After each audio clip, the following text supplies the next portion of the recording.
Boa tarde a todas as pessoas que estão aqui presentes, assistindo aqui presencialmente, e a todas as pessoas que vão assistir à distância. Eu sou Reginaldo, sou integrante do Fórum Lacaniano, do Grande ABC Informação, e a gente está trazendo aqui um tema bastante importante, que é a sublimação. Vamos trazer aqui uma pessoa que é membro do Fórum de São Paulo, que é a Clarissa Metzeger, que é membro lá do Fórum, também participa na função da CLEAG, uma comissão que zela pela transmissão, pela garantia da transmissão nesse campo lacaniano. Ela também é professora de graduação em Psicologia da PUC São Paulo, doutora em Psicologia Clínica pelo Instituto de Psicologia da USP, coordenadora e supervisora clínica do curso de formação e acompanhamento terapêutico do Instituto A Casa. Autores dos livros A Sublimação no Ensino Jacques Lacan, o Tratamento do Gozo, que temos aqui presente,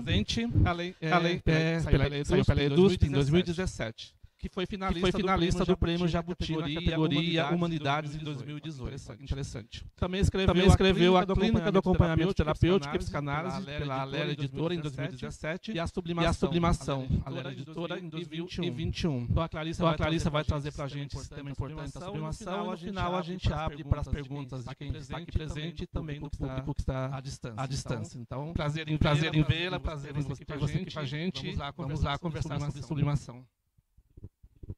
Bom, boa tarde para todo mundo. Obrigada, Reginaldo. Eu queria agradecer Rafael, Conceição, Ivone e Patrícia pelo convite para estar aqui com vocês hoje discutindo sublimação.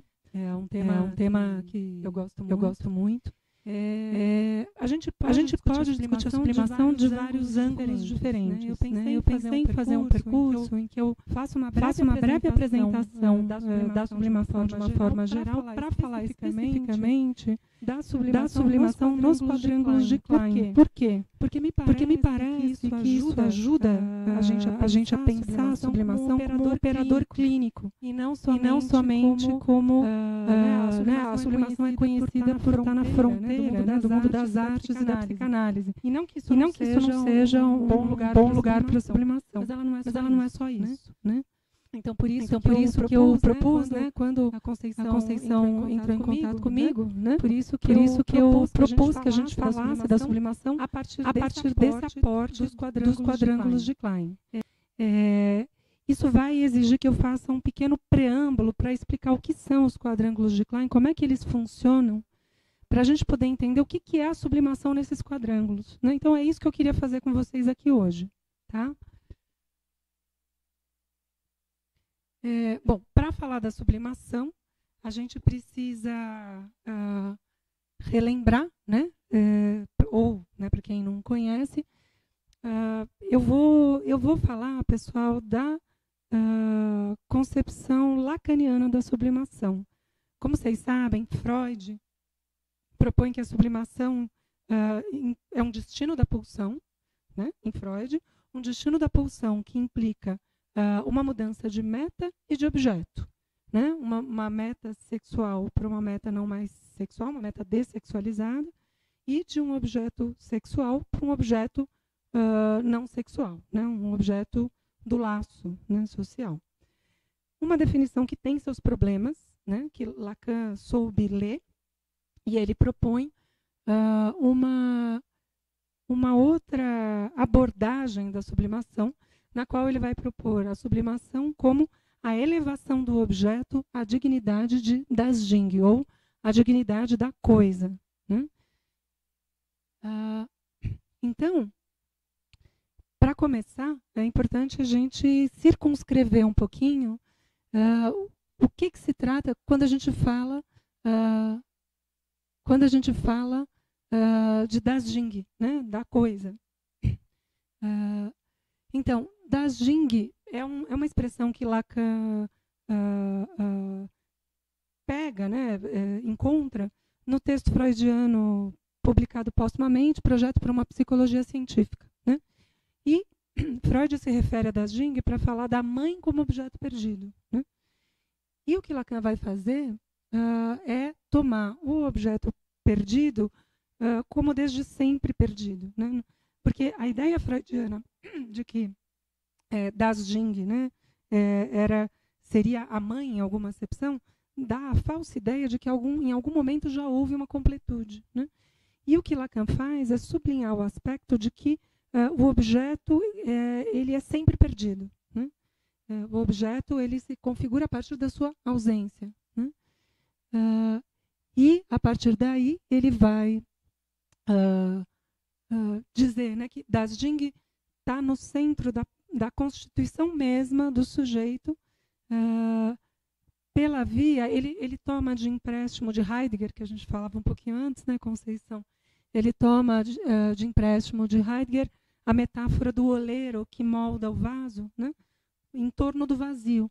Né? O vaso é um contorno do vazio, a função dele vem do contorno que ele faz. Né? E justamente Lacan toma de empréstimo essa ideia para falar de Das Jing como esse que é o mais íntimo, interior e ao mesmo tempo mais externo.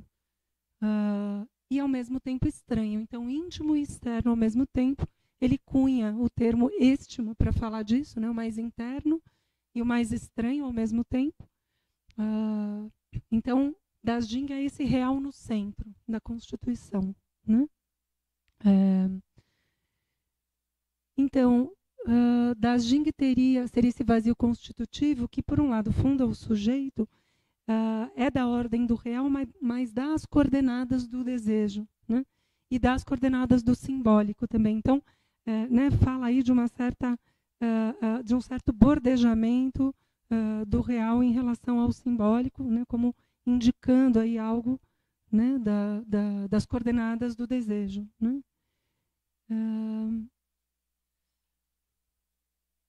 Bom, tem uma diferença, acho que eu nem vou ficar muito nisso para a gente poder avançar. Mas, assim, eu aqui sublinho uma certa relação de Das Jing com o objeto A, né? Como se a gente pudesse falar de Das Jing como essa face real do objeto A, como sendo os objetos A porções de Das Jing, né? Na medida em que, bom, o objeto é o objeto faltante. Né?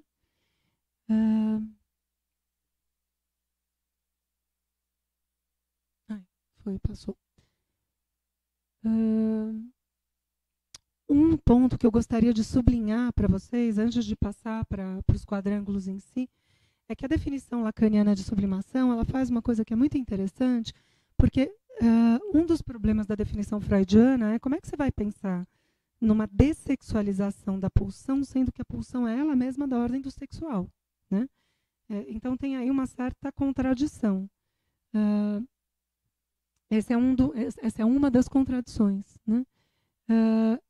E o outro ponto incômodo da definição freudiana de sublimação é que dá a impressão que a sublimação seria assim, uma coisa adaptativa. Né? De que, então, se eu faço alguma coisa, um destino pulsional socialmente reconhecido, então, né, digamos, isso é uma direção desejável. Só que nada mais oposto à radicalidade da descoberta freudiana do inconsciente. Né? Quer dizer, se tem uma coisa que o inconsciente não é adaptado. Né? E, portanto, não faria muito sentido a gente ter um conceito como a sublimação apontando para algo da ordem da adaptação. Né? E Lacan, ao perceber isso, né, ele não só define a sublimação como a elevação do objeto, né, o objeto mundano, o objeto qualquer, a dignidade da coisa, né, mas ele também sublinha que o que está em jogo é não uma dessexualização, mas uma mudança do tratamento dispensado ao objeto. Né? É uma mudança do tratamento dispensado ao objeto. Essa é uma das grandes sacadas lacanianas sobre a sublimação. E a segunda é que, do meu ponto de vista, claro, né, que a partir do tangenciamento do vazio de Das Jing, a sublimação permitiria a criação de valor social. Não a adaptação, mas a criação de valor social. Né, o que, de novo, coloca a sublimação em consonância com a singularidade, com aquilo que é da ordem da criação. Né? Muito mais do que você supor ali uma adaptação ao objeto socialmente valorizado. Né? Então, queria só sublinhar esses dois aspectos na passagem, né, da teoria da sublimação em Freud para Lacan. Lacan vai fazer 3 abordagens mais extensas da sublimação. Uma delas, a primeira delas, no Seminário 7, que normalmente é a mais conhecida, né, que é onde ele postula a sublimação como elevação do objeto à dignidade da coisa. Uma segunda abordagem, que é essa que eu gostaria de conversar um pouco mais com vocês hoje, que é no Seminário 14, que é o seminário sobre a lógica da fantasia. E, por fim, ele retoma a sublimação, já falando do campo do gozo, né, já bem colocado no que diz respeito ao discurso sem palavras, ao real, né, no Seminário 16. Bom, então é isso, né? Quer dizer, eu quero hoje com vocês falar desse momento do Seminário 14. Bom, aqui tem bastante texto, né? Mas eu já estou adiantando um pouco onde eu quero chegar para que vocês consigam ir me acompanhando, né? Então, a maneira como Lacan trabalha com a sublimação nos quadrângulos de Klein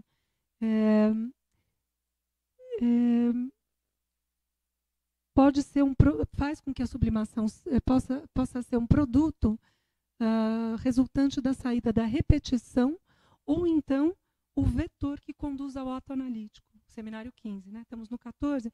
No 14 e no 15 ele vai trabalhar com a lógica do... Na verdade, ele trabalha com a lógica dos quadrângulos de Klein em alguns lugares. Mas, especificamente, essa montagem que eu vou mostrar aqui para vocês, ele trabalha no 14 e no 15. Então,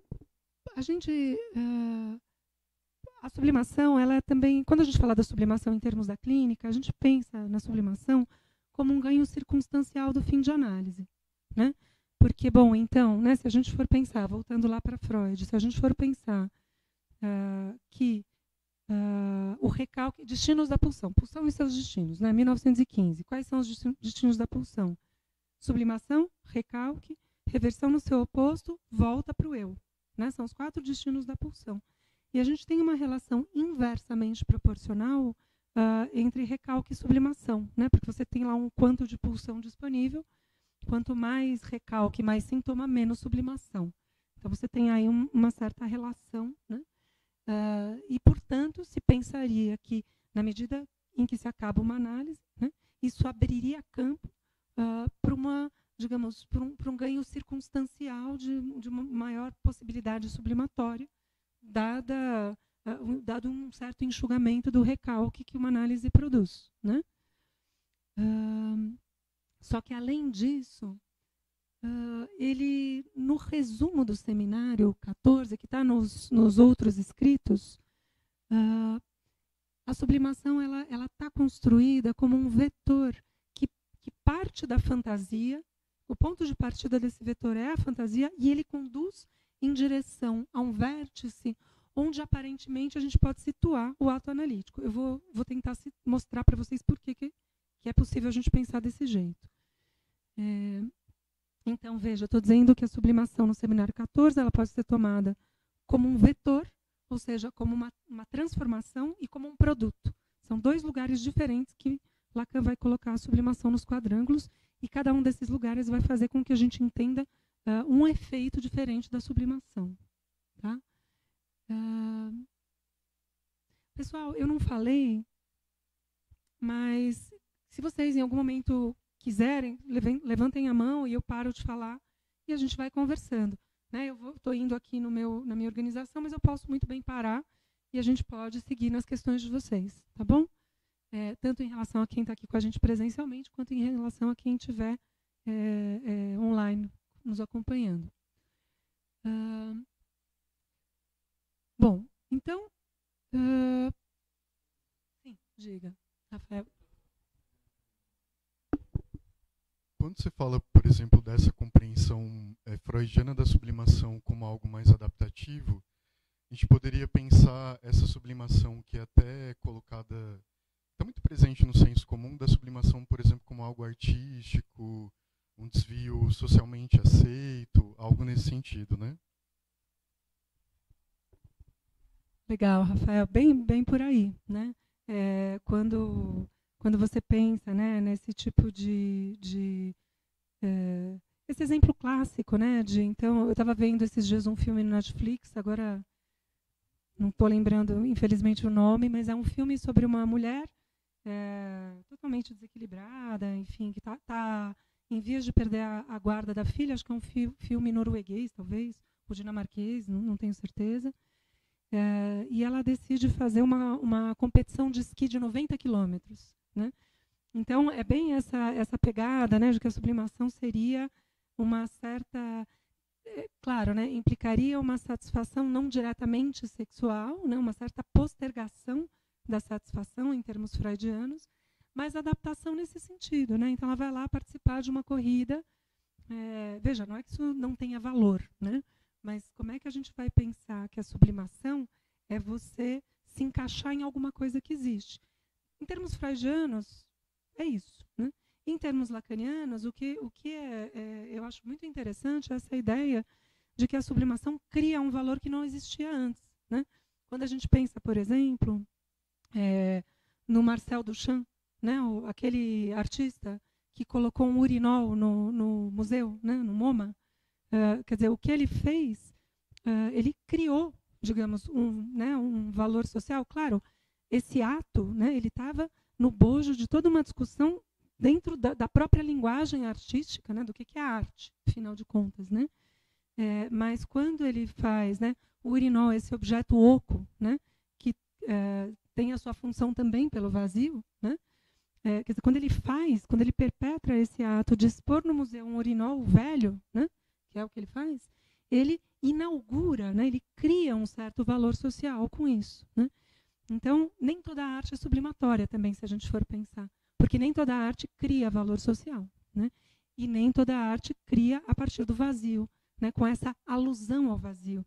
Acho que talvez eu não tenha enfatizado suficientemente como a questão da alusão ao vazio de Dasjing é primordial quando a gente pensa na sublimação. Né? Porque quando a gente fala que a sublimação é a elevação do objeto à dignidade da coisa, isso implica uma alusão ao vazio da coisa. Né? Porque, como eu disse para vocês no começo da minha fala, nós estamos falando desse vazio central, esse vazio no centro. Né? É a ele, né, que nós aludimos quando falamos da sublimação. Né? A sublimação alude a isso. Tem uma questão, eu vou passar o microfone.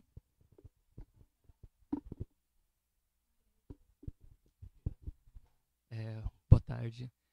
Você falou dessa obra do urinol, né, no museu, e eu lembrei do Heidegger, né, que ele diz que o encontro com o ser é quando você encontra com essa coisa meio que fora do lugar, né? Você encontra com o inesperado. Teria uma relação, porque a criação artística, a sublimação, nesse sentido? Porque, bom, ninguém espera um urinol no museu como ninguém esperaria, por exemplo, um trem aqui dentro. Né? Então, dá para traçar esse paralelo com Heidegger, de um encontro com o ser? Poderia dizer isso?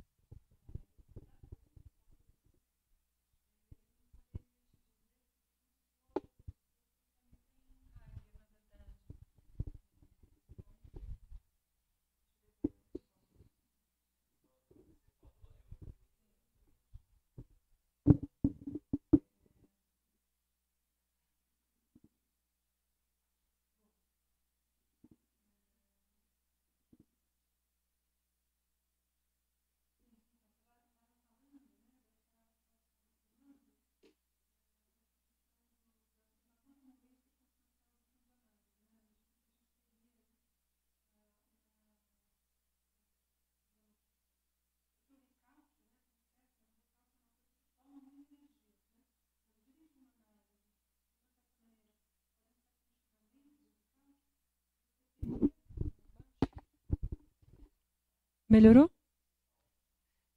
Então, você teria à disposição, né, digamos, uma pulsão, aí, uma energia livre que poderia ser sublimada. Né? Então, isso seria um ganho circunstancial do fim de análise, né? A sublimação como um ganho circunstancial do fim de análise. Bom, quando a gente fala da sublimação, a gente pode dizer, então, né, de uma forma sintética, que ela diz respeito há uma satisfação da pulsão que prescinde da fantasia. Por quê prescinde da fantasia? Porque é uma alternativa ao recalque e ao sintoma, né? Então, portanto, uma satisfação da pulsão sem a fixação sintomática na fantasia. A sublimação também diria respeito à alusão ao vazio de Dasjing, né? Uma certa visada aí da castração. Depois a gente vai ver no final, conforme a gente for andando, eu vou dizer, né, vou falar disso para vocês, a sublimação como uma satisfação possível frente ao saber que não há, né? Que é diferente da transferência, que é um apelo ao sujeito suposto saber. Então vai ter uma certa, a gente vai ver nos quadrângulos uma certa oposição entre transferência e sublimação. Então, frente a tudo isso, é que a gente pode tomar, nesse momento do ensino de Lacan, a sublimação como solidária à ética da psicanálise. Não é à toa que Lacan discute a sublimação pela primeira vez de um modo bastante extenso no seminário sobre a ética da psicanálise, né? É justamente por isso. Então, assim, porque a ética da psicanálise tem ela mesma o real no seu centro, né?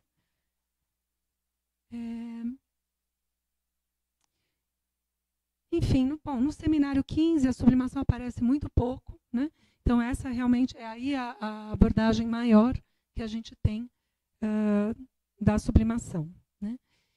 Então, pessoal, agora eu peço, sei que não é fácil depois do almoço, no calor, mas eu peço um pouco de paciência a vocês. Eu vou explicar o que é o grupo de Klein, claro que de uma maneira bastante sintética, né? Porque é uma teoria, a teoria dos grupos de Klein é uma teoria bastante complexa da matemática.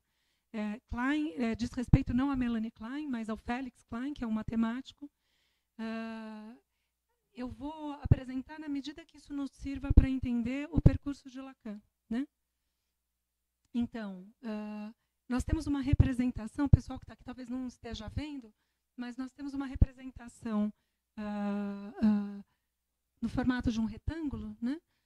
Então, o grupo de Klein, tal como Klein propôs, ele implica uma estrutura independente dos elementos que o compõem, né? Então, veja que há uma solidariedade com o estruturalismo lacaniano nesse ponto, né? Quer dizer, você tem uma estrutura cujas posições podem ser ocupadas por diferentes elementos, né? Os grupos de Klein, eles têm a característica da idempotência ou reversibilidade, o que implica o quê? Vocês estão vendo aqui no desenho,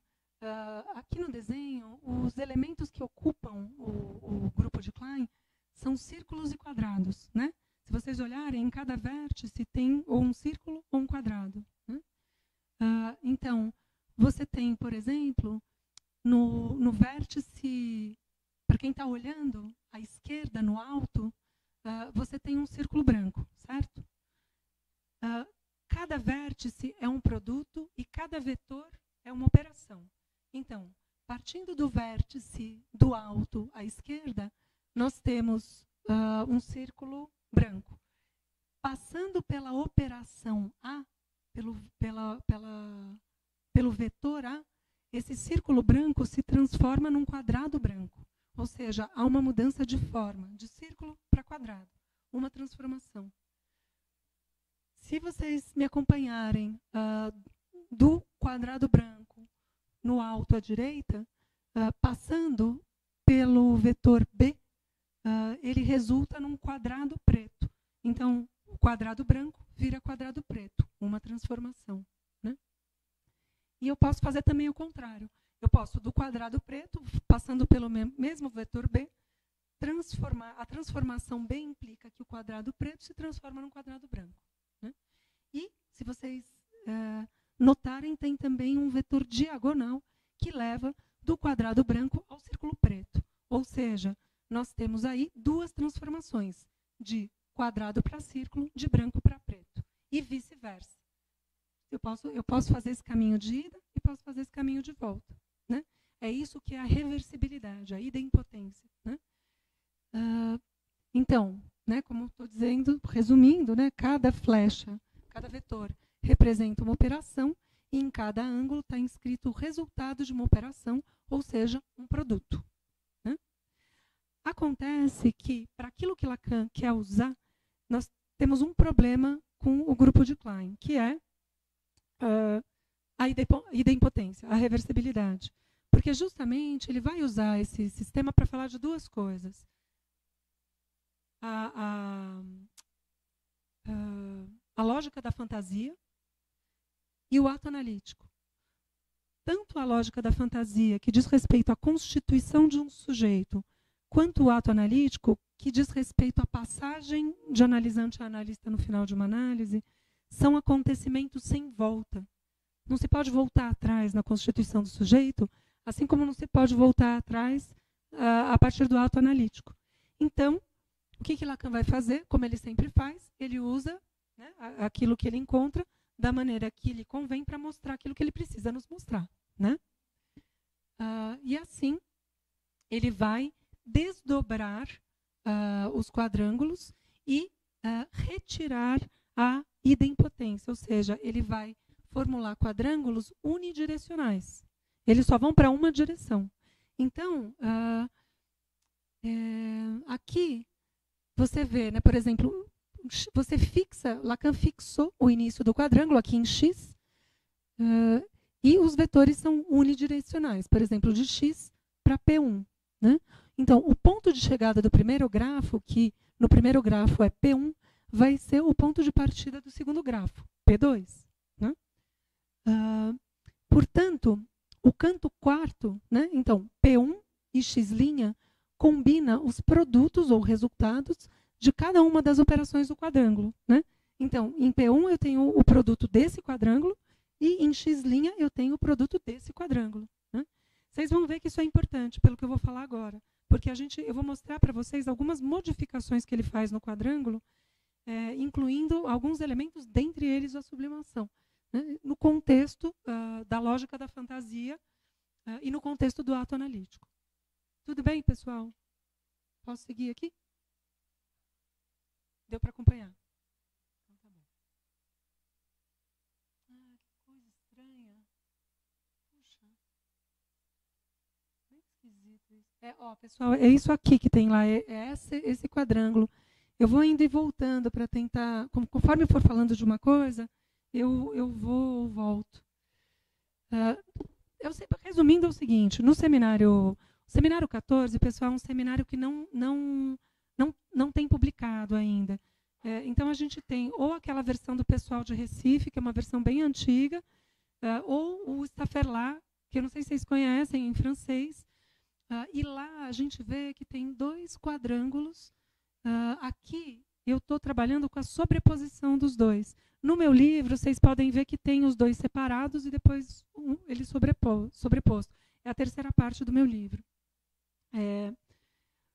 O que é interessante a gente diferenciar é tanto a presença da sublimação como as variações do ato que esse quadrângulo permite a gente situar, pensando tanto na constituição do sujeito, quanto pensando na travessia da fantasia e no ato analítico, já no bojo do seminário 15, mas isso está no resumo do 14, ou seja, tem uma certa solução de continuidade entre o seminário 14 e o seminário 15. Acho que não é à toa que ele está trabalhando com os quadrângulos e segue. Né?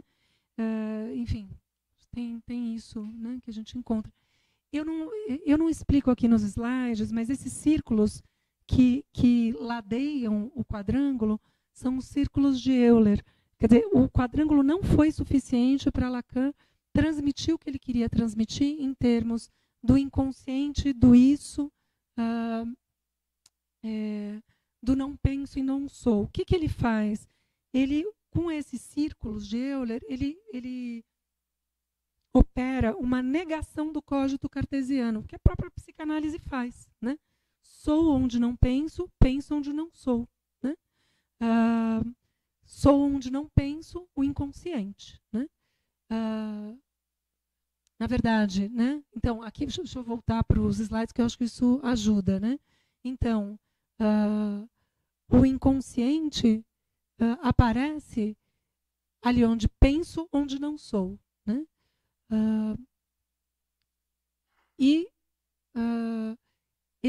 O inconsciente, ele é solidário nesse sentido ao acting out. Eu não estou explicando muito bem, pessoal, mas é isso, né? Vocês veem aqui os círculos, ou não penso, ou não sou. Esses círculos se separam e aqui a gente tem o não sou, cujo resto é o inconsciente, e no outro vértice você tem o não penso, cujo resto é o isso, né? Então, isso aqui é a sobreposição, né? Como eu tinha dito, dos dois grafos do seminário 14. Então, de um lado, a gente tem o acting out, solidário ao inconsciente e ao não sou, daqui a pouco eu vou falar um pouco mais disso. No vértice superior esquerdo, a gente tem o isso, solidário ao não penso, e a passagem ao ato, né? Nesse quarto vértice é que a gente tem, aí me interessa também porque a sublimação aparece como um produto, né? Nós temos nesse vértice a sublimação e a castração, ou seja, dois elementos que operam a partir do vazio, a partir do furo, a partir da falta, né? E essas duas flechinhas que estão um pouco apagadas, mas que dá para ver bem. Não dá para ver bem. Deixa eu ver se eu tenho um outro desse aqui. Aqui. Essas flechinhas, né, que a gente tem aqui, que estão um pouquinho apagadas, elas dizem do recobrimento do eu não penso pelo eu não sou, né? Você tem um certo recobrimento e o que acaba fazendo sobressair o isso, né? Então, é como se a gente pudesse concluir, eu sou isso, né? O que é uma certa... um outro modo de inscrever a afirmação freudiana que Lacan discute em tantos momentos, né? Wo es war, so ich werde, né? Ou seja, ali onde isso estava, o sujeito deve advir, né? Então, ele coloca nesse vértice esses elementos em solidariedade. Então, esses são os dois grafos sobrepostos que ele vai trabalhar no seminário 14. E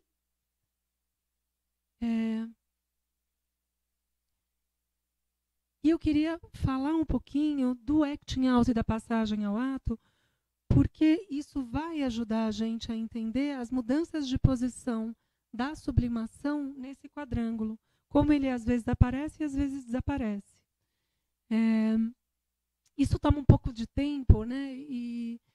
Mas eu acho que isso já vai também colocando a sublimação no bojo da clínica, porque justamente, né, isso que eu vou falar agora, pessoal, não está exatamente no seminário 14, mas principalmente no seminário sobre angústia, quando ele discute passagem ao ato e acting out. Ele retoma isso em outros momentos, depois, acho que mesmo um pouco no seminário 14, né? Mas aqui ele coloca o acting out e a passagem ao ato no quadrângulo, coisa que ele não havia feito no seminário 10, né? Então, veja, o ponto de partida desse grafo é a repetição, né? Um dos 4 conceitos fundamentais da psicanálise, né? Lá no seminário 11, lá no Fórum São Paulo, a gente tem estudado muito o seminário 11 atualmente, né? Então, parte-se da repetição. Então, vocês veem que, partindo da repetição, o vetor da alienação conduz a passagem ao ato, né? Então, a passagem ao ato, no vértice em que se encontra a passagem ao ato, nós temos também esse pedaço da negação do cógito, que é o eu não penso, né? E também o objeto A.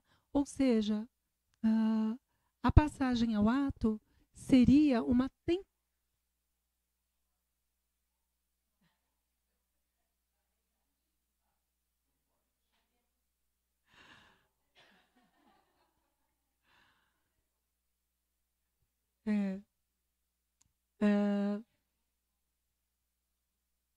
então, justamente, né, nós temos aí, na passagem ao ato, uma tentativa do sujeito de sair da cena da repetição, né, porque tanto o act out quanto a passagem ao ato são tentativas de escapar da repetição, né? Pela alienação, essa tentativa conduz à passagem ao ato, né, que implica uma inibição do pensamento, na verdade, uma ejeção do simbólico, né, um se lançar ao real. A gente poderia, inclusive, chamar isso, né, Lacan fala isso no Seminário 10, como uma travessia selvagem da fantasia, né? Por isso, a gente pode pensar o sujeito que comete suicídio se atirando, né, de um prédio, de uma ponte, né, é a própria ilustração da ejeção do sujeito identificado ao objeto A como o resto que cai e que, portanto, se atira, se ejeta do simbólico, né, rumo ao real, numa tentativa pela via da alienação, pela operação alienação, como uma tentativa de travessia selvagem da fantasia, né? Por outro lado, o acting out implica o inconsciente, portanto, estamos no campo do simbólico, diferente da passagem ao ato, que é uma ejeção do simbólico, né? No acting out, a partir da negação do cogito, do eu não sou, né? Penso onde não sou, porque o inconsciente é o que pensa, né? É aquilo que pensa. A partir daí, né, com a operação da castração, há a colocação da repetição em cena. O acting out é isso, né? É colocar em cena, né? Há não uma inibição do pensamento, mas uma inibição do ser. E há um apelo por interpretação. Por isso, o acting out seria, a gente poderia dizer que o acting out seria a transferência selvagem, né? Ao passo que, então, enquanto a passagem ao ato é a travessia selvagem da fantasia, né, a tentativa de se ejetar da repetição pelo vetor da alienação, o acting out é a tentativa de se ejetar da repetição. Aqui a gente vê o vetor da verdade, mas em alguns quadrângulos o que está aqui é a pressa, né? Porque o acting out também pode estar relacionado à pressa. Por exemplo, quando a gente pensa, e depois ele vai usar isso para falar do ato analítico, por exemplo, pessoas que interrompem suas análises em acting outs, às vezes, inclusive, pensando que terminaram suas análises, mas que, de fato, estão se precipitando, né, ao interromper a análise antes do final, né? Alguma coisa que a gente vê acontecer eventualmente. Então, vocês veem, né, que a partir dessa... Isso eu acho que eu vou... Deixa eu ver se no próximo slide eu vou falar. Não.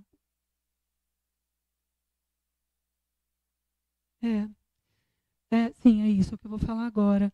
Então, essa é a mesma figura, né, mas estou usando ela para falar uma outra coisa. Veja, a partir dessas operações, a operação da verdade e a operação da alienação, isso vai ter como resto, passando por esses vetores, nós temos como resto, eu não estou abordando que operação é essa, não vou entrar nisso agora, mas nós temos como resto, vindo do lado do acting out do inconsciente,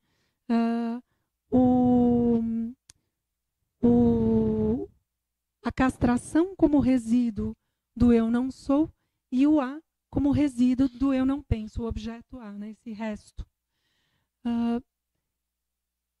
O falo, então já vou adiantando um pouco para vocês, o modo como Lacan vai trabalhar com o falo no seminário 14, ele vai dizer, né, o falo ele acaba recobrindo a diferença entre os sexos, né, porque o falo se oferece como um referencial único, né, e, portanto, ele recobre as diferenças, né, ele teria esse efeito de recobrimento das diferenças.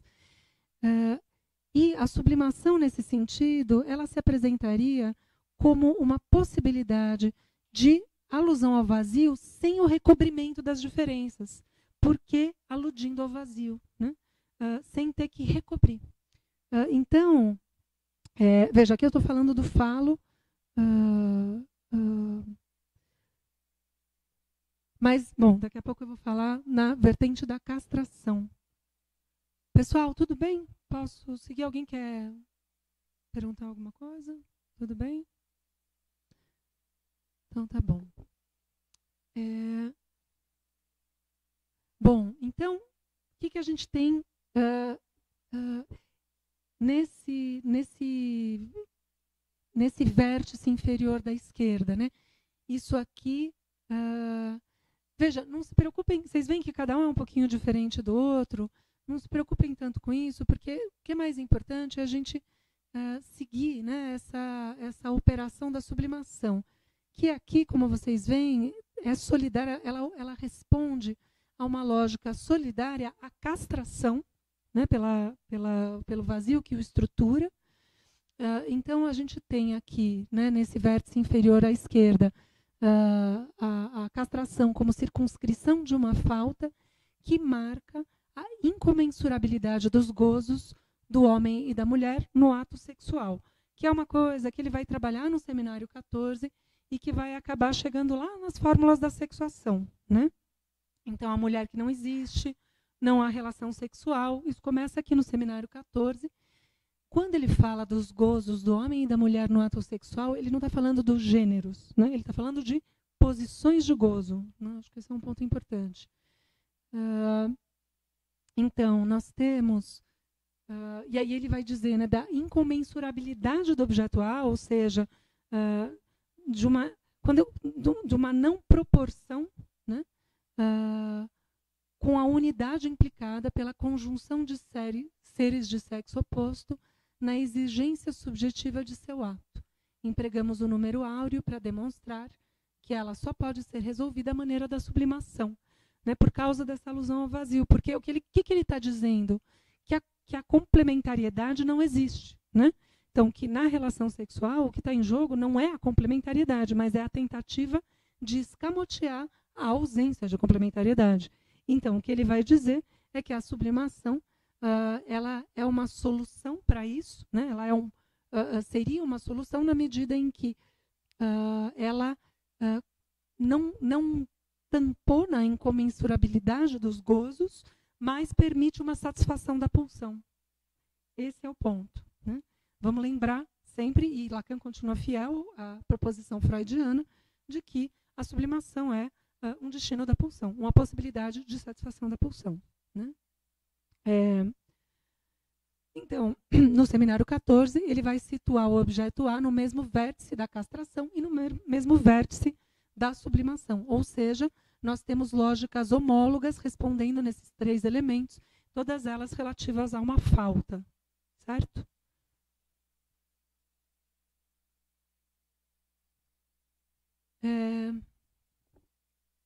Bom, ainda nesse canto, Lacan coloca, e aí assim, né? Bom, como é que ele faz isso, gente? Ele faz, Lacan faz, né? Então, ele coloca nos círculos de Euler o resto das duas operações, né? Objeto A menos φ. E ele fala, bom, o que está em jogo? Né? Quer dizer, isso aqui, então a gente tem, a partir da repetição, passando pela transferência, o que um sujeito leva para uma análise? Uma sobreposição da falta estrutural do discurso e da pulsão. Então, o que retorna do grande outro como falta significante é representado pelo sujeito como falta de objeto para satisfação da pulsão, né? Que é justamente o que remete à estrutura da fantasia, né? O que acontece? O que é, né, a fórmula da fantasia? Sujeito barrado, punção, objeto A, né? As relações de junções e disjunções do sujeito com seu suposto objeto de completude. Suposto objeto de completude. Veja, a fantasia, ela é uma tela sobre o real, né?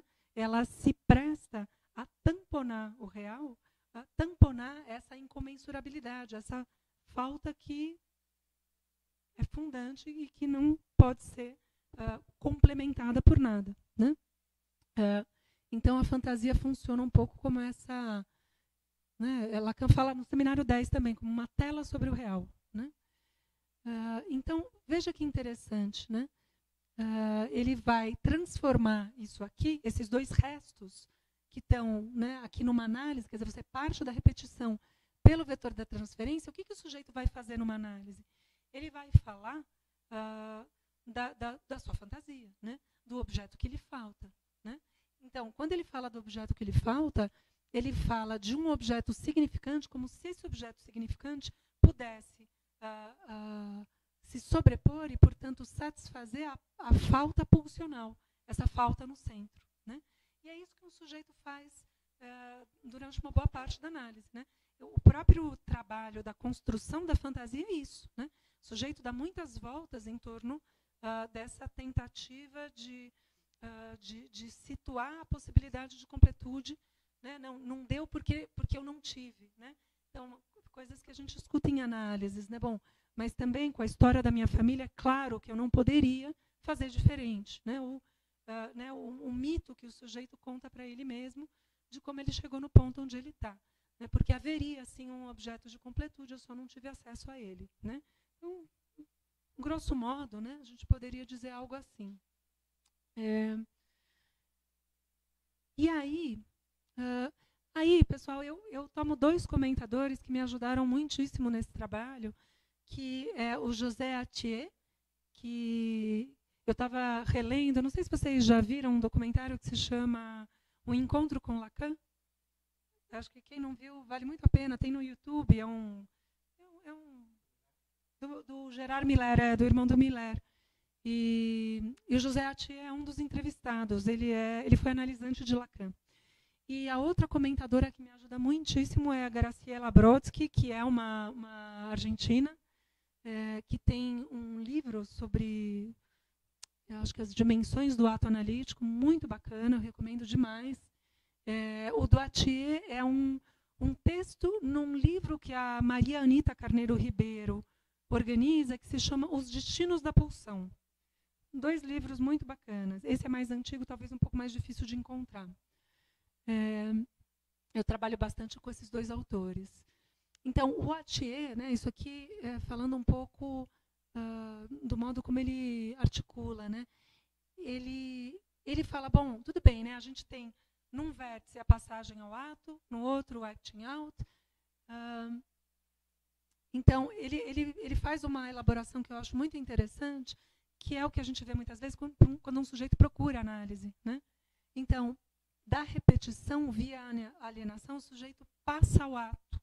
Seja numa tentativa de suicídio, seja em alguma outra, né, em alguma outra coisa, algum outro ato que esse sujeito cometa, e pela via olha que interessante, pela via da transferência, ele consegue fazer um endereçamento da passagem ao ato, pela via da transferência, elevando a passagem ao ato ao estatuto de acting out, ou seja, ao estatuto de um elemento a ser interpretado, né, transferencialmente, e não a um ato cru de saída do simbólico.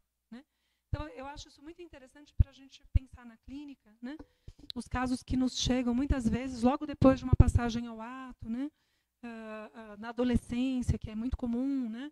Então, esse tipo, clinicamente falando, eu acho bem interessante essa proposta que ele faz. Isso é só um comentário um pouco lateral. E aí, bom, chegamos no primeiro semigrupo do grafo que está no resumo do seminário 14. Vocês não vão encontrar isso no resumo do seminário 14.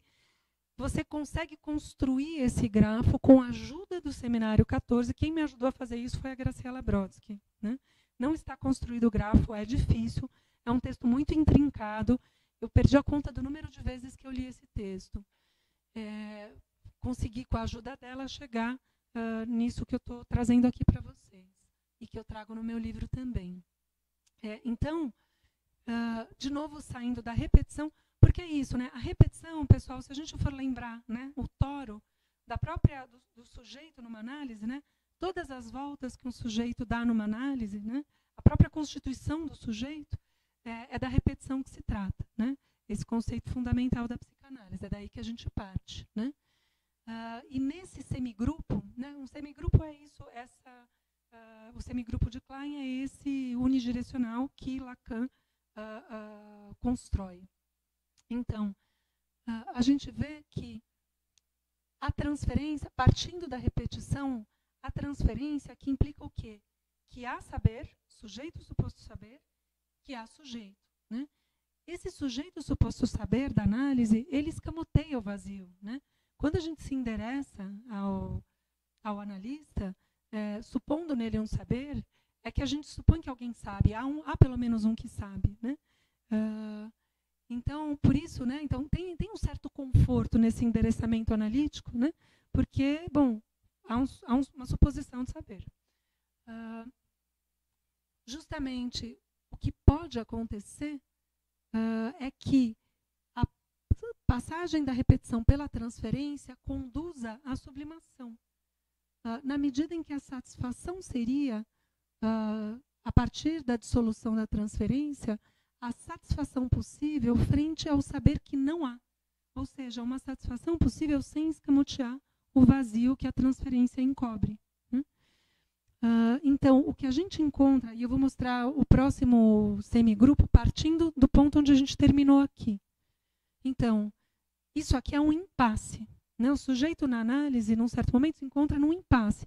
Na fantasia, a fantasia é um impasse, né? Na qual você tem essa sobreposição que eu mencionei no slide anterior, a sobreposição da falta estrutural, do discurso e da pulsão, né? Do discurso, castração, da pulsão, objeto A. Tudo bem? Essa relação está tranquila? Bom. Sim? Não? Tudo bem? Então, tá bom. Então, essa sobreposição implica, né, que o significante que falta ao discurso, né, esse grande outro faltante, que asseguraria toda a significação, ele é preenchido pela inscrição pulsional no corpo, né? Então, você tem uma sobreposição, né, da pulsão e da castração, né? Da castração e do objeto A. O que retornaria do grande outro como falta de significante, então, seria representado como falta de objeto para a satisfação da pulsão. Esse é o impasse da fantasia. É às voltas com isso que o sujeito está numa análise, né? A partir do momento em que ele constrói a fantasia, se a gente for pensar numa formalização bastante simples do percurso de uma análise, a gente pode pensar, né, no momento inicial, a passagem da queixa ao sintoma analítico, né, a construção da fantasia e depois a travessia da fantasia, né, a construção a destituição subjetiva, a construção do santome, né? Assim, uma formalização bem, né, gente, bem assim simplista, né? Mas só para situar para vocês de que momento que nós estamos falando, né? Desse sujeito que, tendo entrado numa análise, se vê com um impasse que é a fantasia. Porque se, por um lado, ele resguarda o sujeito do real, ele fixa o sujeito numa ilusão de suposta completude que não há, né? E impede o sujeito de lidar com o vazio ao mesmo tempo. Então, veja, ali onde havia A menos φ, Lacan vai colocar nos círculos de Euler a fórmula da fantasia, né? E o que a gente encontra no resumo do seminário 14, esse que eu disse para vocês que eu li 525 vezes, ele diz assim, já tendo a repetição, e aqui, tá vendo? Aqui ele vai mudando, viu, gente? Não sou eu que estou doida, não. Ele vai mudando os vetores qual é a transformação. O que é interessante se a gente for pensar, porque não quer dizer que você só tem uma transformação possível. O acting out não é só uma coisa, né? Quer dizer, o acting out, ele guarda uma verdade, né? Quer dizer, por isso que ele pede interpretação, diferente do sintoma. O sintoma é um gozo que basta-se a si mesmo, né?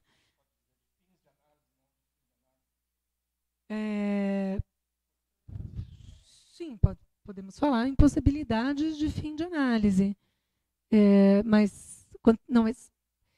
Então, possibilidades de fim de análise, mas daqui a pouco eu vou falar um pouquinho disso, se der tempo. Eu não sei nem como eu estou de tempo. Tem tempo? Eu estou correndo um pouco porque eu estou achando que é muita coisa.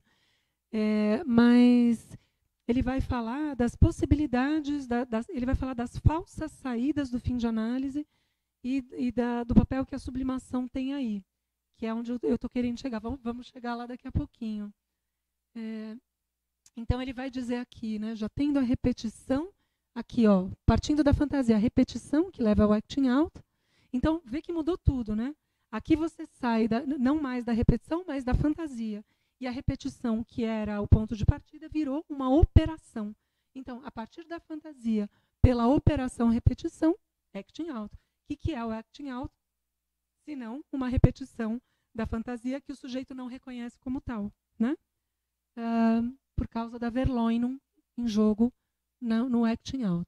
Então, já tendo a repetição e a pressa, saindo da fantasia pela pressa, passagem ao ato, né? Já tendo a repetição e a pressa sido por nós articulados, é uma citação do Lacan, na base de um tempo lógico, a sublimação vem complementá-las para que um novo grafo, orientados por sua relação, seja satisfatório, duplicando o precedente para completar o grupo de Klein. Então, veja, a fantasia que faz existir a relação sexual que não há, o impasse do sujeito na fantasia, que abre caminho para diferentes versões do ato, passagem ao ato, acting out, e ali onde a gente tem um ponto de interrogação, podemos supor o ato analítico, outra versão do ato. Então, nesse quadrângulo, a sublimação seria o vetor que conduz ao ato analítico. Olha que coisa curiosa, né? Então, ao invés de ser um produto da transferência, ele passa a ser uma operação que conduziria ao ato analítico, né? Então, se a gente for comparar, né, fantasia e sublimação, a gente pode dizer que, enquanto a fantasia vela a incomensurabilidade dos gozos do homem e da mulher, porque vela a falta, né, e faz um apelo à complementariedade, a fantasia é isso, né? Eu estava dando aula para os meus alunos de graduação e lembrando das expressões linguageiras que a gente tem no português, né, para falar dos casais que se encontram. Sempre tem um chinelo velho para um pé cansado, toda panela tem sua tampa, as duas metades da laranja, né? Quer dizer, todas essas são expressões que aludem a subliminarmente vão falando de uma completude que não existe, né? Mas que está aí, né, posto na própria linguagem. A sublimação, por seu turno, alude à falta sem ter que negá-la, nem velá-la. Então, ela implica uma satisfação que prescinde da complementariedade. Por isso, ela é uma satisfação que é um ganho circunstancial do fim de análise, né? Porque, justamente, no fim de análise, você tem uma mudança na economia de gozo e, portanto, você tem a abertura de uma forma possível de satisfação que não seja mais pela fálica, né? Pela via da complementariedade e pela via toda fálica, né? Então, aqui a gente tem a sublimação como essa transformação da fantasia, né? Pela alusão ao vazio, que conduziria a esse... Então, tem um ponto de interrogação aqui, pessoal, porque em nenhum lugar Lacan falou que o ato analítico estaria ali. É uma dedução lógica. No seminário 15, ele não fala praticamente da sublimação. Eu tenho a impressão, mas é uma impressão, não é alguma coisa, enfim, pelo que eu vi, eu acabei de concluir com a Carla, inclusive, um cartel sobre o ato analítico.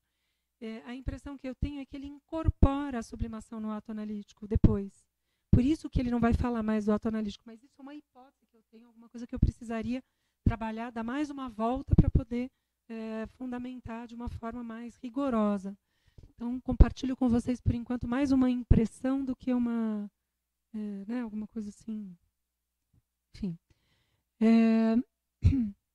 Então, isso aqui é o mesmo quadrângulo que eu mostrei para vocês antes, né? Então, você vê, falando isso que você falou, Reginaldo, dos fins, então haveria fins de análise, né? É verdade, haveria fins de análise. Lacan vai colocar para a gente no quadrângulo 3 possibilidades de fim de análise, né? O acting out e a passagem ao ato como aquilo que ele chama das falsas saídas da fantasia e a sublimação como a satisfação possível pela repetição sem as inibições que a gente encontra no acting out e na passagem ao ato, né? Ao mesmo tempo, o José Atier vai dizer, né? Ora, uma análise não é uma sublimação. e um final de análise tão pouco.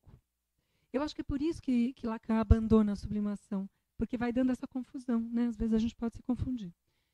Esse segundo grafo, construído por Lacan, mostra uma via diferente que nada tem a ver com a transferência. Nesse ponto aqui no meio S, esse aqui, ó, esse S vermelhinho, que está embaixo da fantasia, S como sujeito e no mais como sublimação, Lacan situa o que ele chama nihil do sujeito. Esse nada, nihil em latim, do ponto de partida, é o sujeito mais puro, sempre há de vir como significante, né? Então, uma sublimação não é um final de análise, mas ela é uma operação, né? Que pode conduzir ao fim de análise, então, né? Me parece que essa é a possibilidade, né? Ela não é o fim de análise, não é uma análise. Mas, voltando ao seminário 7, a sublimação não está no centro da ética da psicanálise, né? Lacan não discute a sublimação lá no seminário da ética. Quer dizer, talvez seja coerente, né? Podemos discutir, estou trazendo aqui para a gente conversar, né? Talvez a sublimação seja essa operação, né, que conduz ao ato analítico, né, que pode operar diferente da fantasia. Bom, pessoal, a apresentação que eu tinha pensado em fazer para vocês era essa. A gente tem aí um tempo para conversar, né, Reginaldo? Dei uma corrida, acho que até a gente ficou com um bom tempo aqui para conversar, né? Ufa! Complexo, né? Vou abrir, então, para o debate, para as pessoas aqui presentes, para as pessoas de casa também. Podemos fazer conjunto de 3 perguntas, você anota a pergunta. E, como coordenador, tenho o privilégio de fazer a primeira pergunta, tá bom? Não é fácil formular a pergunta, né? O tema é tão complexo que você fica assim, meio zonzo e fica difícil formular a pergunta. Mas eu digo para você, Clarice, que no nosso grupo de estudo, na parte do seu livro, essa questão da sublimação no final da análise pegou bastante também. A gente debateu bastante essa questão, então, não sei se é uma possibilidade realmente de final de análise, mas é interessante você continuar investigando isso e trazer para a gente depois. Que resultado você... eu pretendo continuar estudando, na verdade, né? Mas tem uma questão aqui, nem sei se é uma questão, se eu vou conseguir formulá-la compreensivelmente, né? Quando você fala que o sujeito suposto saber, né? Supor um saber, né, no grande outro, no analista, é uma forma de escamotear esse vazio, porque eu tento preencher esse vazio da não diferença sexual por esse saber que localiza em algum lugar, né? Ele vai ter que se dissolver ou se deixar de existir caminhando para o final da análise, né? Essa deposição desse sujeito suposto saber do analista, que seria o que deveria ocorrer no final da análise, né? E, enquanto que a sublimação, então, esse suposto saber, ele escamoteia esse vazio, tenta dar conta de dizer que esse vazio não existiria, né? Colocando o saber ali. Enquanto que a sublimação, ela não escamoteia o vazio, ela alude ao vazio, ela faz alusão ao vazio também sem negá-lo. Então, parece que caminhar da análise, a condução da análise, seria um pouco isso mesmo, né? Sair dessa tentativa de escamotear esse vazio, né? Tentar preencher esse meu vazio de qualquer forma, seja geralmente falando, colocando significantes no lugar dele, né? Falando desse meu vazio, das minhas queixas, de quem me incomoda, né? Nunca sou eu, né? É o outro. E aí, com a sublimação, dá conta desse vazio. Talvez a produção de um lugar, a produção de uma posição frente ao vazio, digamos, saudável, seria, então, uma forma de você terminar essa análise que eu acho que está do lado da sublimação mesmo, né? Você não mais nega esse vazio, né? Tentando colocar o saber lá, os significantes lá. Mas você percebe, faz alusão a ele, né? Percebe que ele existe, não o nega e dá conta de alguma forma de conviver com ele, né? Que seria passar do discurso da histérica, que é da impotência, para o discurso do analista, que é da impossibilidade. Transformar uma impotência, que é a sua queixa eterna, numa impossibilidade, né? O que eu posso fazer com isso? Vou conviver com isso, né? Já que eu não posso mudar. É um pouco o discurso público que aparece, né?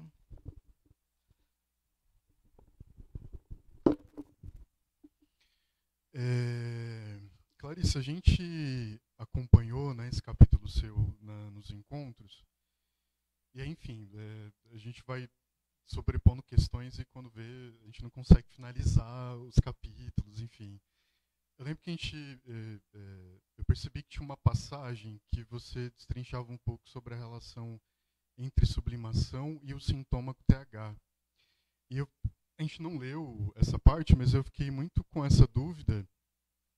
Não tenho conhecimento desse conceito, né, do Lacan, do sintoma com TH, mas do que eu sei de comentadores também tem um pouco essa via de fazer algo de singular, né, também a partir do vazio, da questão do sintoma. Me parece um pouco isso, né, pelo menos. Então, eu fiquei com uma certa dúvida da diferença, assim, para mim ficou confuso, um pouco nebuloso, se é tão diferente assim, me pareceu muito próximo em alguma medida, né?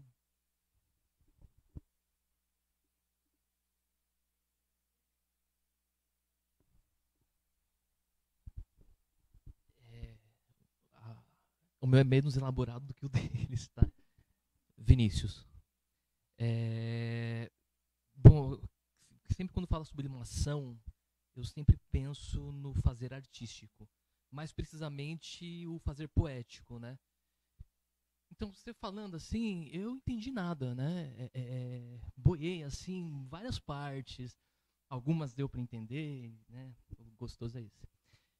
Mas eu estou entendendo a sublimação enquanto final de análise, enquanto algo possível, similar, e aí eu não sei que semelhanças eu posso traçar analiticamente dizendo, como uma espécie de uma criação de um poeta, a criação de alguém que, quase como se dissesse assim, eu estou criando um poeta no final, eu estou criando alguém que cria, né? Porque, bom, se eu estou sublimando, eu estou dando estou nomeando, estou inventando alguma coisa que não existe. Por isso que eu falei de Heidegger, daquela questão de algo inserido, algo novo, algo que inaugurado ali. Então, estou pensando na sublimação enquanto um fazer poético mesmo. Alguém que cria algo a partir da demanda, do vazio, mas que, ao mesmo tempo, não escamoteia, não engana, né? Revela-se, sabe lá Deus o quê.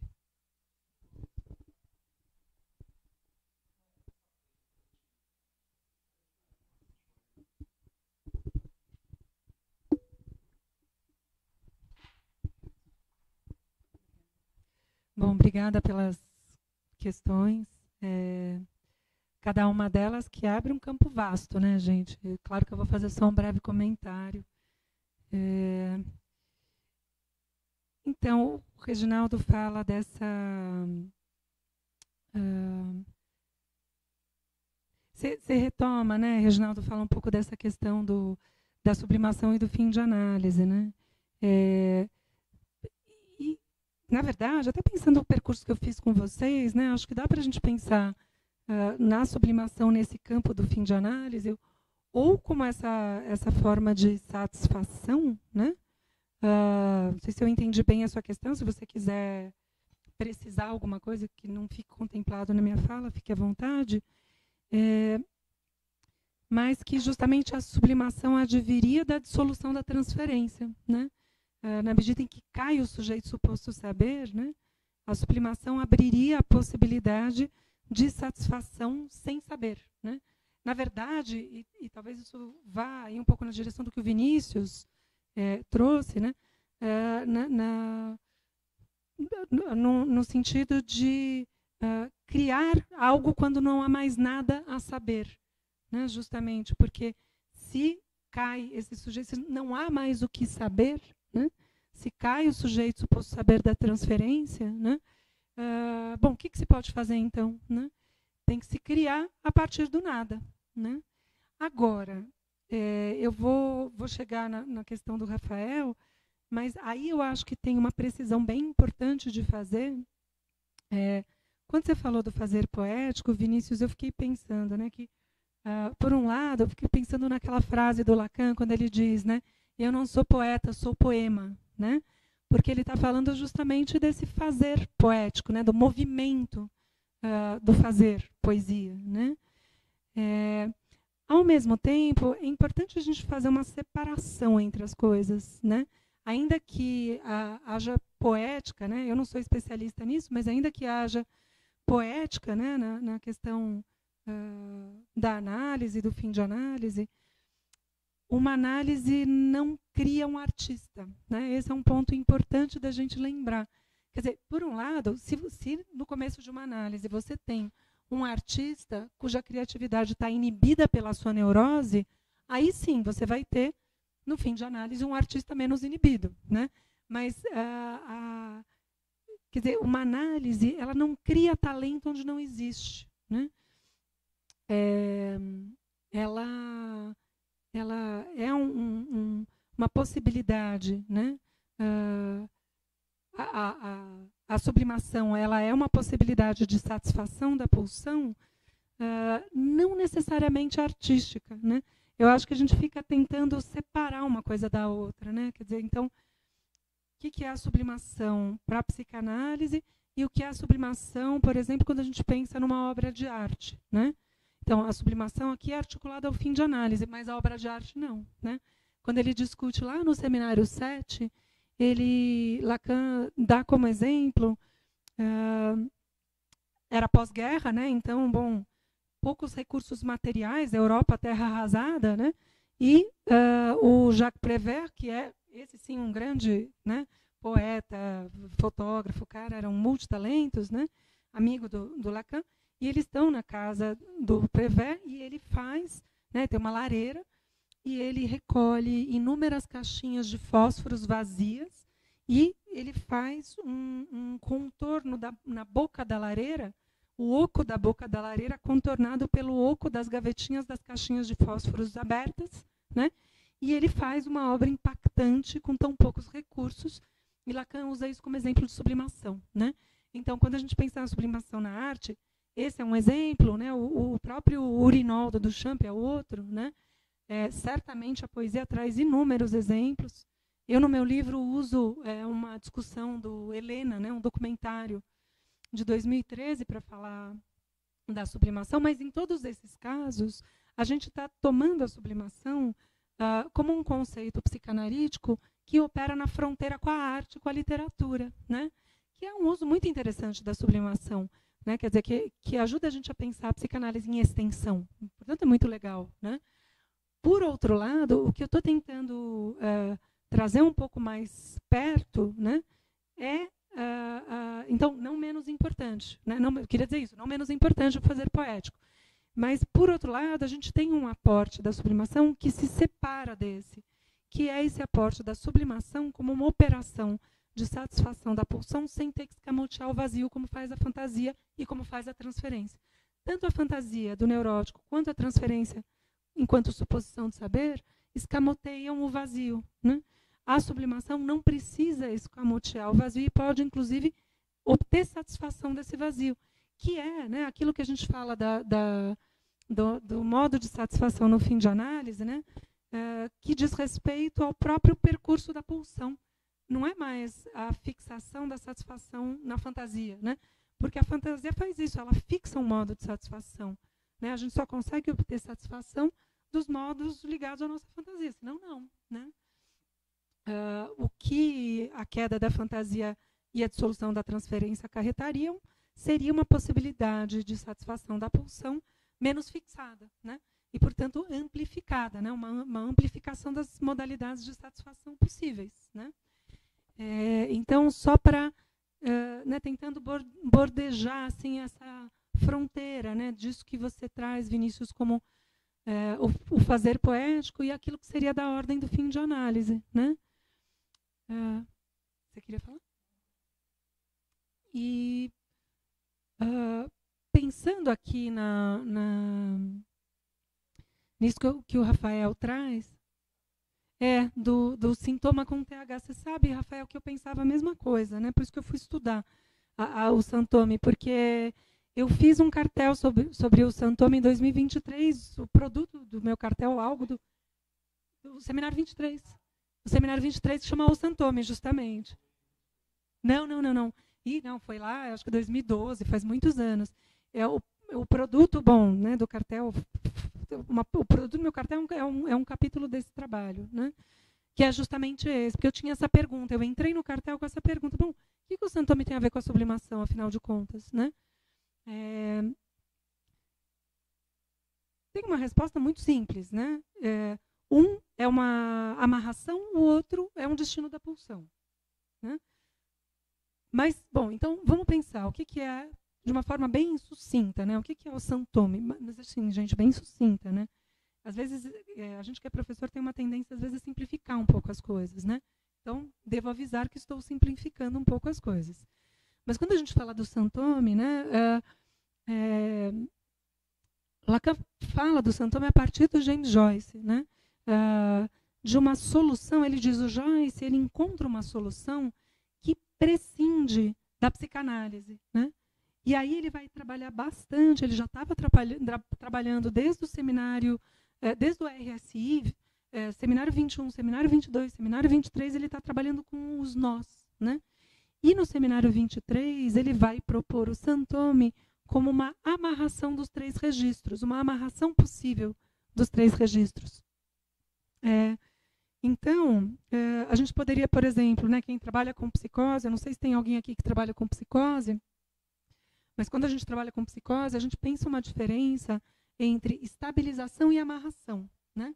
Por exemplo, o CAPS estabiliza a psicose, muitas vezes, né? Por isso que o CAPS é um dispositivo tão importante, né?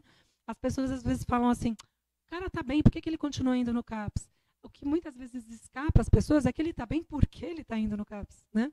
Quer dizer, o CAPS ele promove uma certa estabilização, uma certa estabilidade para o sujeito, né? O que é diferente de uma amarração? As amarrações possíveis são várias, né? As que a gente mais costuma falar são a metáfora delirante, né? Seminário 3, seminário 4, seminário 5, né? Enfim.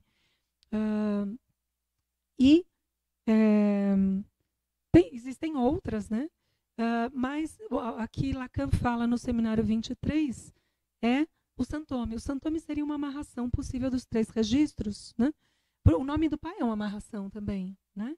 O nome do pai amarra os 3 registros. Bom, se a gente for pensar que na psicose você não tem essa amarração dos 3 registros, então, por exemplo, a metáfora delirante poderia fazer essa amarração. É o que a gente vê em psicóticos estabilizados pela metáfora delirante. O delírio está ali fazendo função e o sujeito toca a sua vida do seu modo, né? De uma forma um pouco mais estável, né? O Santome, e aí tem muitas discussões a partir do Santome, né? Porque é sempre assim, né? O texto de Lacan é um texto a ser decifrado, a ser discutido, a ser debatido, né? O que eu vou trazer aqui são alguns aportes possíveis dessa discussão. Então, você tem o Santome como uma amarração, ele toma o Joyce como paradigmático no sentido de um sujeito que poderia ter surtado e não surtou, né? E ele diz, bom, o Joyce, ele fez um Santome, ele fez uma amarração, ele criou uma amarração singular, né? A questão, qual que é? A metáfora delirante, como o próprio nome diz, é simbólica, uma metáfora. Ao passo que o Santome, com TH, é uma amarração real, simbólica e imaginária, né? E, portanto, seria uma amarração mais estável do que a metáfora delirante. É a partir daí que muita gente toma o Santome como uma amarração possível, uma nova amarração possível num fim de análise, né? Porque, pensa só, se numa análise cai a fantasia, né?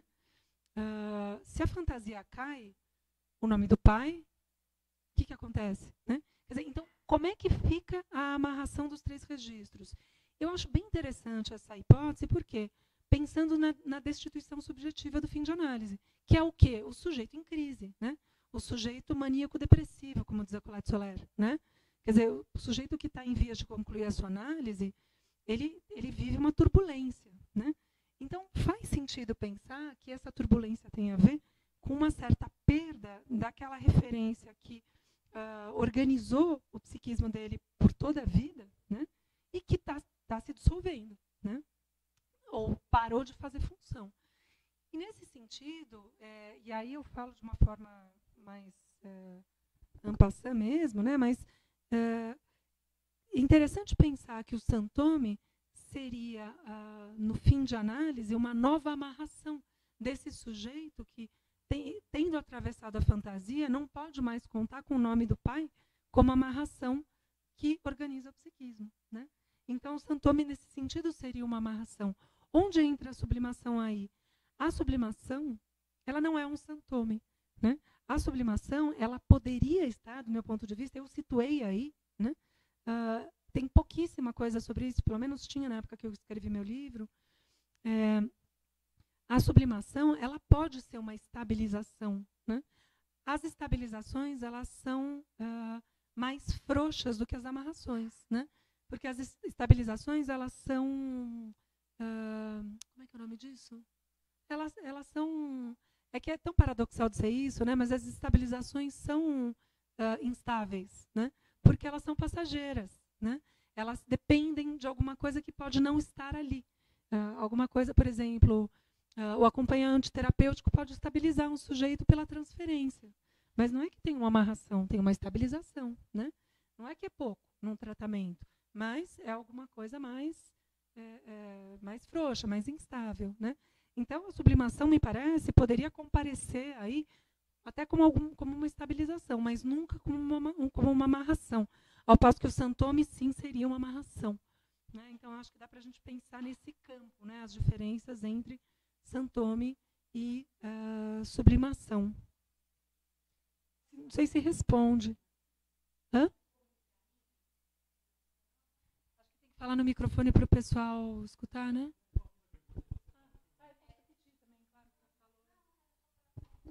Ela está dizendo a sublimação como um caminho para um Santome. Eu diria que não necessariamente, exatamente, porque são operações diversas, né? São possibilidades diversas, né? Até porque, olha, eu vou te falar, quando eu lembro de ficar... Na verdade, quando eu pensei num projeto de doutorado, era a sublimação na psicose. Depois que eu comecei a trabalhar, eu vi que isso não ia dar muito certo, porque é uma questão, como é que você toma a questão do vazio na psicose, né? É bem difícil isso. Por exemplo, na paranoia, né? Como diz a Soler, o paranoico, ele é um descrente do vazio. Ele não acredita no vazio. O vazio é todo preenchido. Ela fala do Rousseau, né, como um paranoico brilhante. Bom, o Rousseau, tudo não tem brecha, né? Quer dizer, a paranoia, ela fecha todas as brechas. Como é que você pode imaginar a sublimação se ela é a alusão ao vazio da coisa na paranoia, né? Então, fica essa pergunta de como é que a sublimação, né, como é que a gente pode pensar em sublimação na psicose, que brecha é essa que a gente poderia abrir na psicose para pensar em sublimação na psicose, né? Já na neurose, você não tem uma foraclusão da castração, né? Você tem uma verwerfung, né? Você tem uma...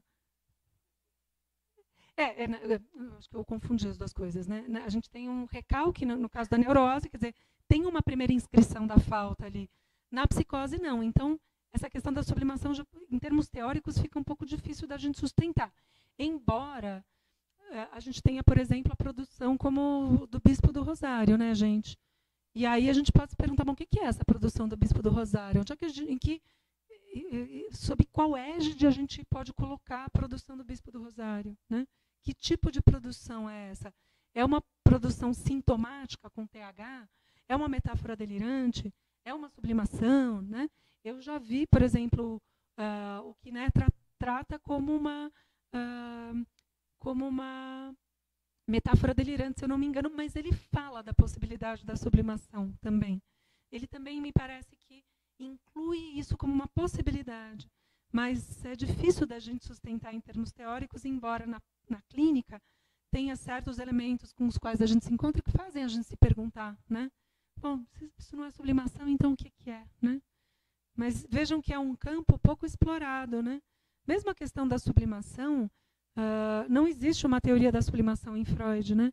Quer dizer, no fim, quando a gente vai recolhendo, o meu mestrado, que não está aqui, que é aquele livrinho menorzinho sobre a sublimação que eu publiquei, era pesquisar a sublimação em Freud, né?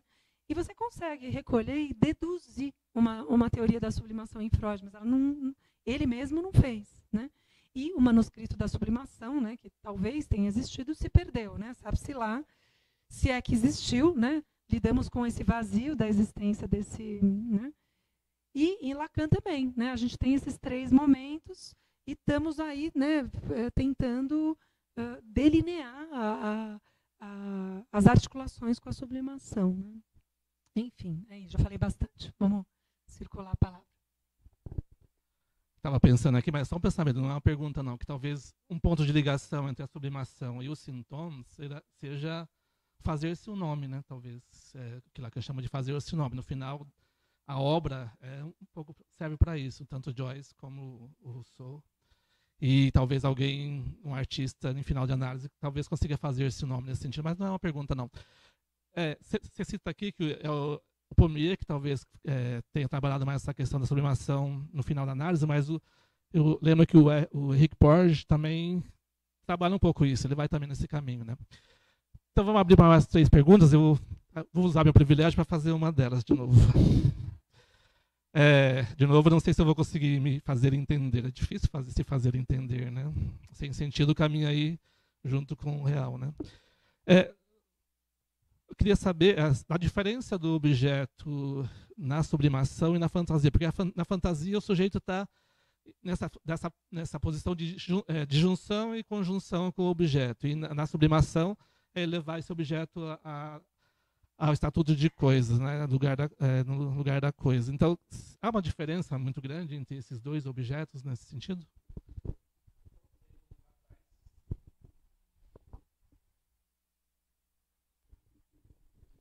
Boa tarde.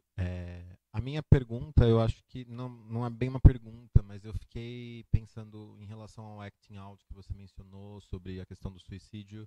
O artista Yves Klein, que tem aquele Leaping to the Void, que é uma meio performance que tem o registro fotográfico. E aí eu acabei refletindo sobre alguns trabalhos dele, enquanto ele está pintando, assim, o fato dele reivindicar o azul ultramar como o azul Klein, dar esse nome, e as telas e os objetos que ele criarem serem sempre com esse azul, se isso tem uma espécie de alguma forma, um vazio, que eu fiz uma relação com o Duchamp, sabe? E aí tem uma das performances que ele usa o corpo da mulher como pincel, carimba na tela, e fica tocando, uma orquestra fica tocando uma nota só durante toda a performance. E aí eu fiquei com essa relação na minha mente, assim, se a imaterialidade também pode ser um vazio, e se a imaterialidade de alguma coisa. Tem uma abertura de exposição dele também, que não tem nada na galeria, as vitrines estão vazias, e ele vende 3 obras, e o pagamento dessas obras é em folha de ouro, e o certificado da venda da obra é queimado e jogado no Rio Sena, enfim. Com toda essa relação de brincar com o mercado e o sistema da arte, mas também essa relação dessa matéria, da cor azul que ele reivindica para ele ser uma possibilidade de um vazio, de repente.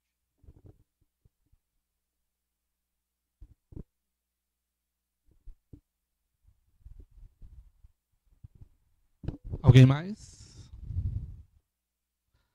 Talvez a anamorfose tenha a ver também com o que ele falou, né? A anamorfose nesse lugar do vazio também, né, no quadro. Alguém mais?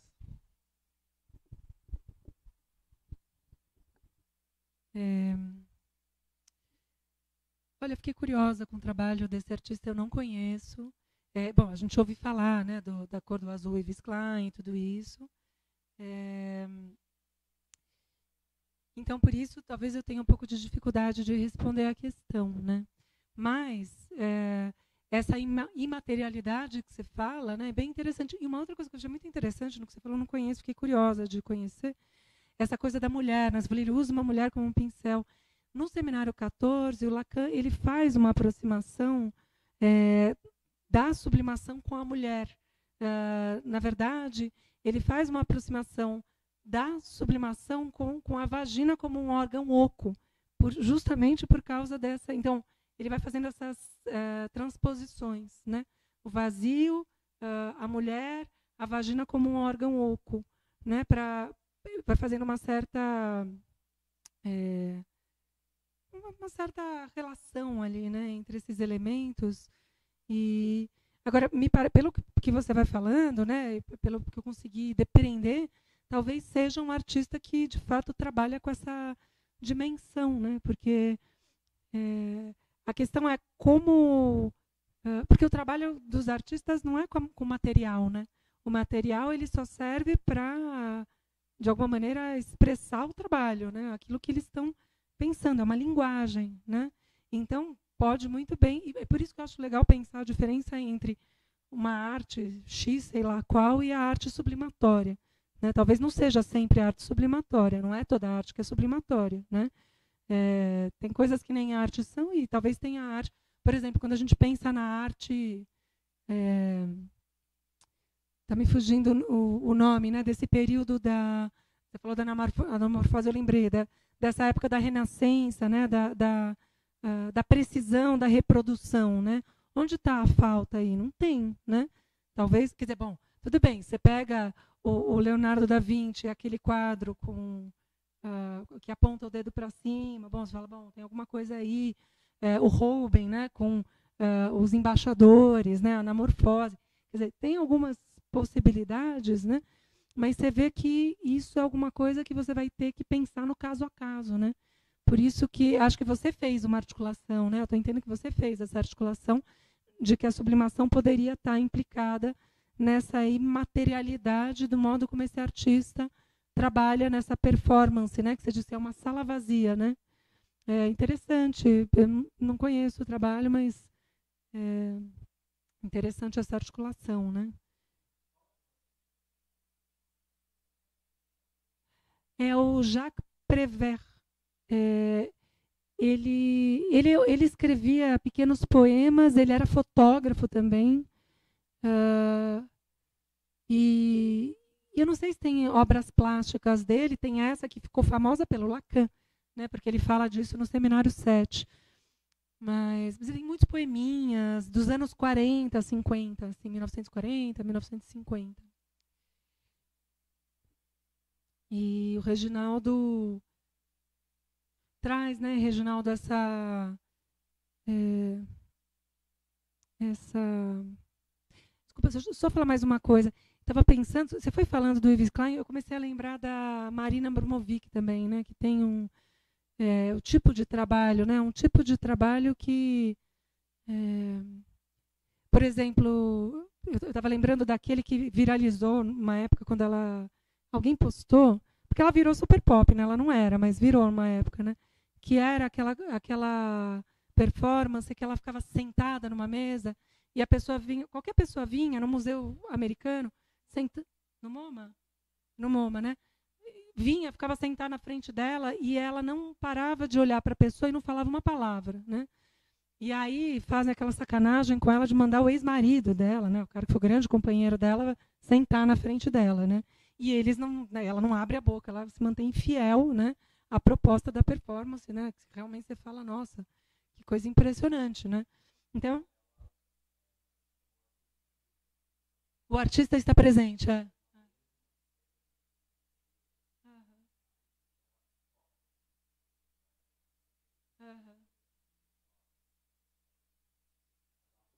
Ela não fala, de não tocar. Mas é interessante porque é uma performance que, na presença, alude à ausência, né? É isso que é muito interessante. E mesmo nessa questão do silêncio, né? De se fazer presente, mas se ausentar na fala. Enfim, eu achei muito... Eu lembro que, na época, me impressionou bastante. Tinha uma coisa dela olhar fixamente e sustentar o olhar, né? Que é uma coisa cansativa, né? Assim, você pensa, imagina, a mulher ficava lá, sei lá quantas horas fazendo isso, né? Sem falar, né? Porque o olhar demanda, né? O olhar é uma demanda. Então...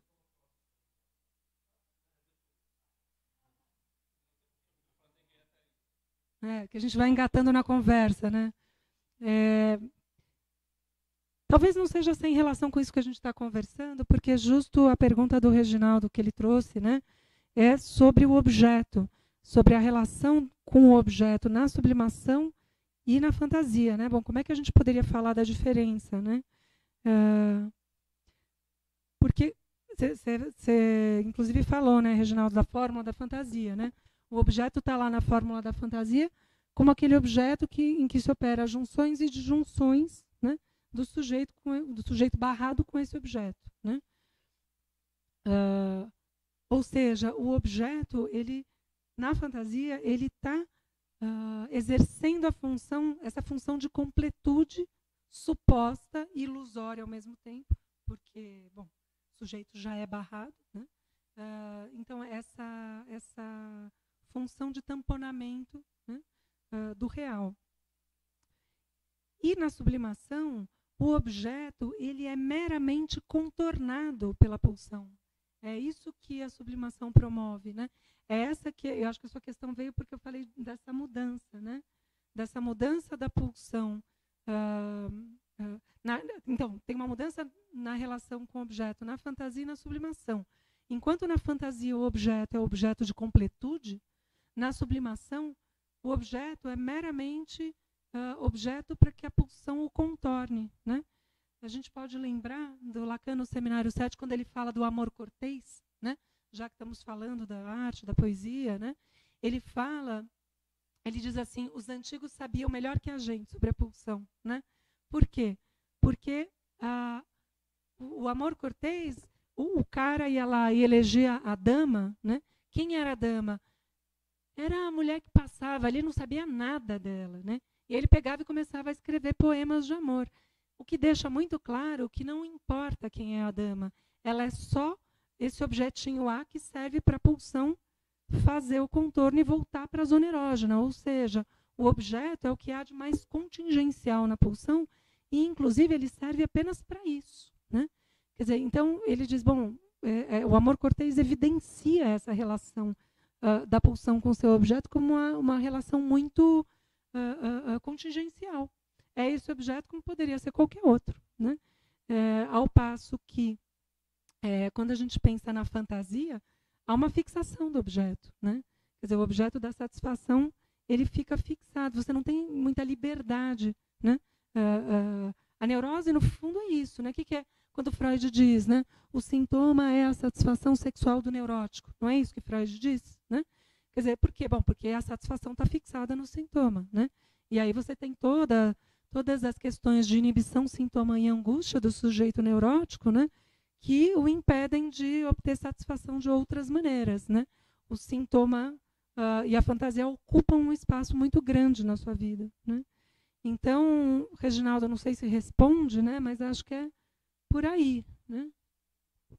Então, a sublimação, tanto a sublimação como a fantasia são duas formas de desejar, porque são duas formas com relação do objeto de desejo. Eu diria que são duas formas de relação com o objeto.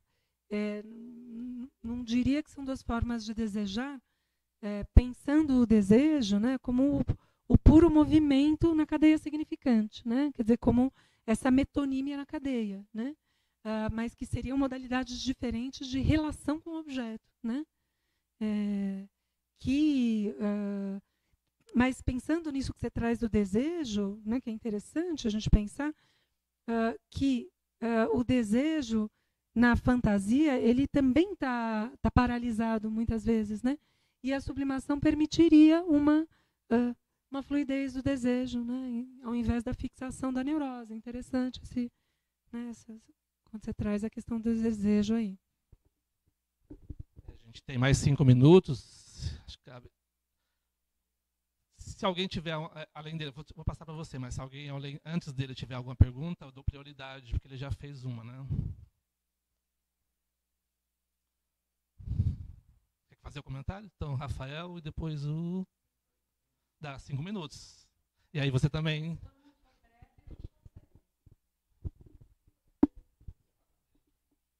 Eu só ia fazer um comentário, assim, porque acho que esse tema pega em questões também que eu tenho feito uma investigação pessoal, assim, né, a respeito do final de análise. E eu estava lendo uma psicanalista que estava fazendo um certo resumo do último livro do Miller, que é sobre finais de análise, né, e que ela faz uma aproximação de uma definição que ele faz do final de análise como algo parecido com uma posição depressiva, e que ela vai fazer uma relação disso também com a obra do Lacan, encontrando um certo embasamento do Miller para poder dizer isso, né? E aí, falando sobre a sublimação como algo que parece que cria alguma coisa, me lembrou também uma fala do Ivan na análise do filme Gravidade, que eu fiquei pensando como a sublimação também, que produz um certo final de análise, numa certa oposição também de um final de análise que o Ivan comenta na análise desse vídeo, que é um certo niilismo, no sentido de como posso falar, mas eu acho que um niilismo, talvez, essa falta de sentido completo, e um certo niilismo cínico com o vazio, né? E fico pensando na sublimação também como algo que poderia criar alguma coisa, né? Porque acho que reconhece o vazio, mais diferente desse niilismo cínico, talvez produza alguma coisa, né? Algo que pudesse elevar, né, o objeto, enfim, né? Só um comentário.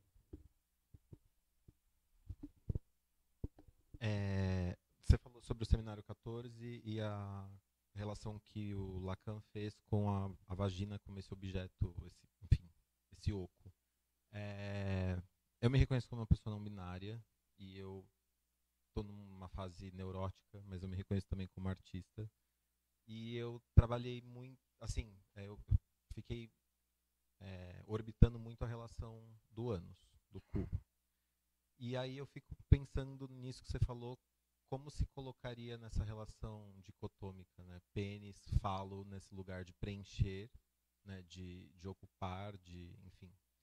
E essa relação em que a vagina está colocada como oco, e nesse trânsito do que seria o ânus, no geral, né? Num lugar artístico e também num lugar que é objeto e abjeto, que tem essas contradições e que ao mesmo tempo ele é um oco, mas que ele é preenchido de dentro para fora por nós mesmos, aquilo que a gente vai colocar para fora, enfim. Nessa relação de ser desejado, mas ao mesmo tempo de ter toda uma questão e tabus, enfim.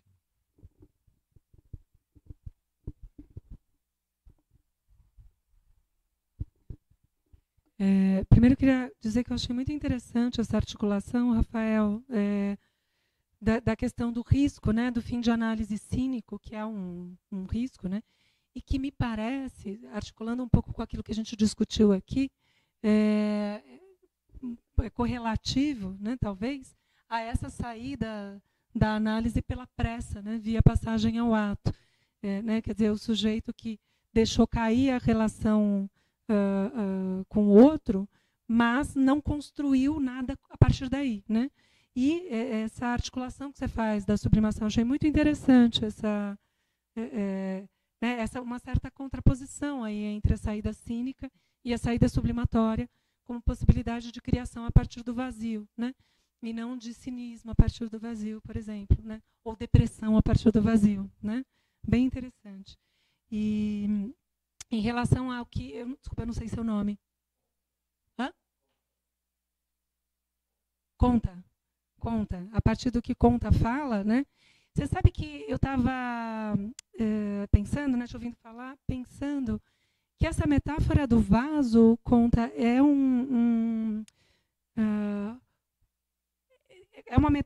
Lacan toma de empréstimo essa metáfora de Heidegger para falar que o sujeito se constitui a partir de um vazio e o tubo digestivo que vai da boca ao ânus é ele mesmo uma metáfora desse vazio que nos constitui, né?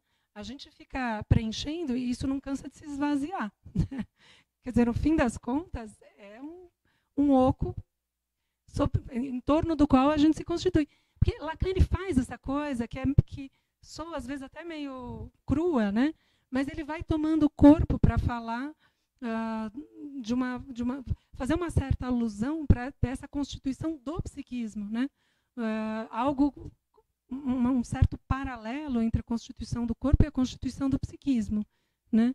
Então, enquanto você estava falando, acho que você fez mais um comentário, né? Então, o comentário que me ocorreu a partir do seu comentário, mas enfim, é isso. Acho que temos que ir encerrando, né? Muito bom. Agradeço, então, a Clarissa falando sobre sublimação. Acho que ficam bastante dúvidas, mas as dúvidas instigam a gente a ir atrás, pesquisar, né? Ler o livro dela para entender um pouco mais. Né? E a gente, acho que como o Rafael colocou, a gente mesmo fazer nossas pesquisas. Né? Eu mesmo tenho bastante interesse em continuar pesquisando sobre sublimação em Santoma. Acho que é uma relação interessante. Então, agradeço a sua disponibilidade por estar aqui. Agradeço a vocês também por virem participar, o pessoal que está online. E então a gente se vê na próxima, que depois a gente acaba divulgando qual será o próximo tema, tá bom? Muito obrigado a todas e todos.